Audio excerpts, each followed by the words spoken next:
Հաղորդումներ կան, որ ասում են Նիկոլ Փաշինյանի Երևանն ու այս քարոզարշավի ընթացքում այդպես լավ չեն ուտնատեսալու, թե տաշնես թե մետրոն ինչպես է դեպքում ասում են, այս ամենին հիմնական պատասխանատու համարում են ՔՊ-ում ձեզ, որ այսպեսի ընտրության ՔՊ-ն արժանացավ։ Ընդունում եք այս մեղադրանքները։ Ժորժ ջան, ես ձեզ առաջարկում եմ մեզ հետ գալ շրջել մեր քարոզարշավի ժամանակ։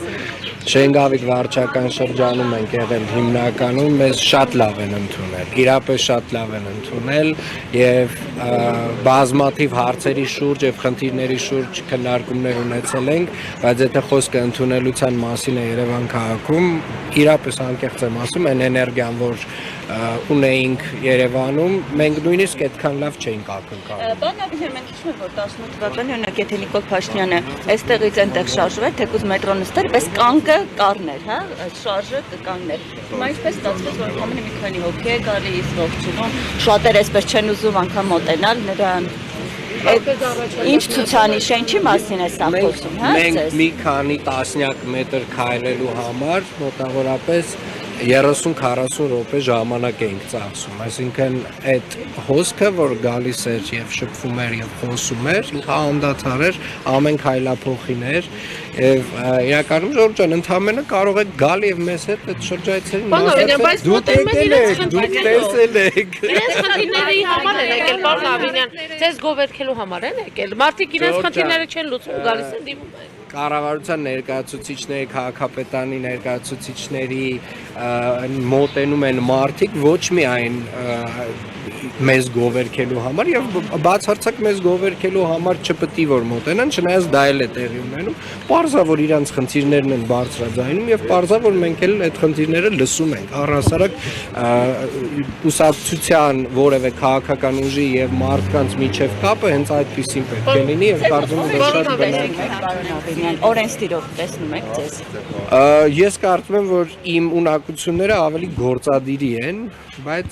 մենք, այսպես ասած, Երևան քաղաքում ունենք փոքրիկ օրենսդիր մարմին, եւ դա Երևանի ավականին է։ Պարոն Աբիհյան, ես ուզում եմ անդրադառնալ դուք երեք Ալեն Սիմոնյանի հետ տեղ ունեցած միջադեպին։ Դուք ինչպես եք դա գնահատում, արդյոք դատապարտում եք Պաշտոնյայի կողմից հայոյան քննչեցնել։ Ես անկեղծ եմ ասում, հենց նոր առաջին անգամ ձեզանից լսեցի որևէ միջադեպի մասին Ալեն Սիմոնյանը հայոյեց անհետ կորածների հարցը։ Ցավոք սրտի անկեղծ եմ ասում։ Կատակ չեմ անում, այո, ես այդքան շատ Facebook-ում չեմ լինում, այսօր անպայմանորեն կծանոթանամ, որպեսզի կարողանամ կարծիք տալ։ Ժորժ ջան, ես կնայեմ, նոր կկարողանամ մեկնաբանել Նիկոլ Փաշինյանը երբ որ Արցախցի գներ, դա էլ։ Գիտեք, ես մի բան կարող եմ ասել, ինձ համար անընդունելի է որևէ Հայաստանի Հանրապետության քաղաքացու կամ որևէ նույնիսկ օտարերկրացու, ով բնակվում է Հայաստանում, կամարական վերաբերմունքը մեր պետական խորհրդանիշներին, մեր քարտեզին ու առհասարակ գիտեք Հայաստանի Հանրապետությանը նույնիսկ Հայաստանի Հանրապետություն բառակապակցությանը կամարական վերաբերմունքը անընդունելի է եւ եւ դատապարտելի է, այո, ճիշտ է դրանք դարձնել նախընտրական ատրիբուտ, որովհետեւ դրանք մեր հպարտության հիմքն են Հայաստանի Հանրապետությունը իր բոլոր ատրիբուտներով, հիմնով, դրոշով եւ մնացյալ իր ատրիբուտներով մեր հպարտության հիմքն են եւ մեր պետականության, այո, եւ մեր հենց էտա, որ դրանք մեր պետականության սիմվոլներն են եւ մեր պետականության սիմվոլներին կամարական վերաբերմունքը անընդունելի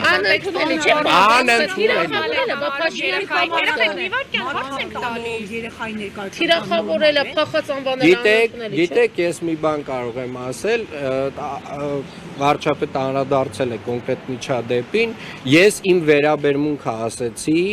բոլորի այսպես ասած պոտենցիալ վերաբերմունքի վերաբերյալ մեր պետական ատրիբուտների մասով եւ որևէ մեկը եթե կամարական վերաբերմունք ունի մեր պետական ատրիբուտների նկատմամբ ինքը արժանի է ամենամեծ քննադատության։ Ժորժ ջան, հետեւյալը, ուրեմն Հայաստանի Հանրապետության վերաբերյալ երբ որ մարդը խոսում է, ինքը պետք է խոսի հարգանքով։ Երբ որ խոսում է մեր քարտեզի մասին, երբ որ խոսում է մեր հիմնի մասին, մեր դրոշի մասին, ինքը պետք է խոսի հարգանքով։ Եվ դա պարտադիր է բոլորի համար, անկախ ամեն ինչից, պարտադիր է բոլորի համար, բոլորիս համար։ Այդտեղ քննարկելու այլ բան չունեմ եւ մեկնաբանություն։ Այս ամիսներին, երբ վարչապետը եւ ձեր մի շարք թիմագիտներ եկեղեցու հոգեվորականների հետ կապված իրենց մեկնաբանություններն էին անում եւ հայտարարությունները հնչեցնում, եթե ես չեմ սխալվում, դուք սխալվում եք ամենայն համարը։ Չէ, ասեմ նոր էլի։ Չէ, արդեն parza որ դուք սխալվում եք։ Լսել եմ արդեն հիմա կանխատեսում եմ։ Կատարակներին եղել եք, բայց օրինակ ես չեմ ֆիքսել, որ դուք կաթողիկոսին դիմելիս ասեք Կտրիչ Ներսիսյան։ Դուք այո։ Ուրեմն հարգելիներս, ես բազմաթիվ այո, սխալվում եք։ Այ հենց այստեղ մի քանի անգամ շատ կոնկրետ իմ վերաբերմունք հարցի վերաբերյալ ասել եմ ինչ եմ կարծում ներկա, ասել եմ արդեն։ Այո, իհարկե։ Միանշանակ, Ջորջ ջան, ես այսպես ասեմ, այսպես ասած այդ քողարկված մեծ կեղծիքը, որ տարիներով, չգիտեմ ինչի մենք բոլորս հանդուրժել եւ հանդուրժում ենք, սկսած, ասենք դիմելաձևը այդտեղ սկզբունքային նշանակություն չունի։ Քանի դեռ մոտենում են ընտրությունները, սադրանքները ավելի են շատանալու, տարբեր հարբած մարդիկ փորձելու են սադրել պաշտոնյաներին, այդ ձեր համակիրներն էլ օրինակ ձեզ մեղադրում են, որ բավարար չափով արձագանք չկա, բռնում են հետո բաց են թողնում, ինչպես եք պայքարելու այս ամենի դեմ, որպեսզի ձեր վրա որևէ խնդիր չառաջանա։ Ես կարծում եմ պայքարը պետք է լինի քաղաքական, միգուցե որոշ տեղեր ինչ որ մի փոքր ավելի սուր լինի, այդ պայքարը մի փոքր ավելի սուր բառապաշարով, բայց ոչ մի դեպքում ես քաղաքական պայքարը չէի ուզենա վերածվել որևէ այլ բանի եւ սադրանքներին պետքա դիմակայել ընդհանրապես։ Պետք Ժորժը, մենք արդեն ընդհանրապես չտրվել սադրանքներին, բայց դա չի նշանակում, որ ամեն մարդուն իր սադրիչ արտահայտությունների համար համապատասխան լեքսիկոնով եւ ժարգոնով չպետք է իր տեղը դնել։ Երևանի խոսերը երբ են լցվելու։ Ժորժ ջան, Պարոն Ավինյան, եթե դուք քաղաքական թիմի անդամ եք եւ ձեր դիրքորոշումը կամ կարծիքը հասկանալի է այդ կոնտեքստում, բայց ազգային անվտանգության ծառայության տնօրենի ամենայն հայոց կաթողիկոսի Նավազանի անունով դիմելը դուք ճիշտ եք համարում, որը անկախ Ժորժ ջան, չգիտեմ ինչի մասին է խոսքը։ Նա եւս ԱՏ տնօրենը ազգային ժողովում մեր գործընկերների ներկայությամբ ամենայն հայոց կաթողիկոսին անվանել է Կտրիչ Ներսիսյան։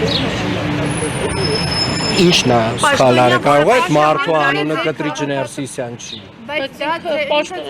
ձեր թիմի Ժորժ ջան, երբ որ կա լեգիտիմության հարց, որևէ պաշտոնյայի, որևէ եկեղեցական, աշխարհիկ, եթե կա լեգիտիմության հարց, ուրեմն այդ լեգիտիմության հարցը մինչև չլուծվի, Ժորժ ջան, մի հատ մի գոռացեք ին վրա, հանգիստ։ Հայ ժողովուրդ։ Այո։ Տարիներով կեղծիքների մասին, բայց հենց դուք երբ որ 18 թվականի փոխարինի եկալ իշխանության, ինքն է լուսանկար հրապարակում կաթողիկոսի հետ ասում է բացառիկ լուսանկար, այդմա որ փուլում իմացել, որ կեղծիքներ է եղել ու ինչու հանկարծ որոշեցիք, որ կաթողիկոսը լեգիտիմ չէ։ Իրականում ես վստահ եմ, որ տարիների ընթացքում շատ տեղեկատվություն ստացավ եւ վարչապետը եւ մեր թիմակիցները, բոլոր այն process-ների վերաբերյալ, որոնք որ տեղի են ունեցել մի քանի տասնամյակ առաջ, բայց ինչ վերաբերում է 2018 թվականից սկսած, շատ լավ կհիշեք, որ կար ժողովրդական մի շարժում հենց էլի Կտրիչ Ներսիսյանի դեմ։ Եվ իրականում այդ ժամանակ այո, Նիկոլ Փաշինյանի պաշտպանության շնորհիվ Կտրիչ Ներսիսյանը պաշտպանեց իր Մի րոպե, պարոն Ավինյան, դե ռեյտինգի հետ նա խոսացնե շատ ցածր։ Ինչ են կարել։ Ոչ։ Չգիտեմ, Երևանի խոսերը եթե լսելու պարոն Ավինյան։ Ամեն օր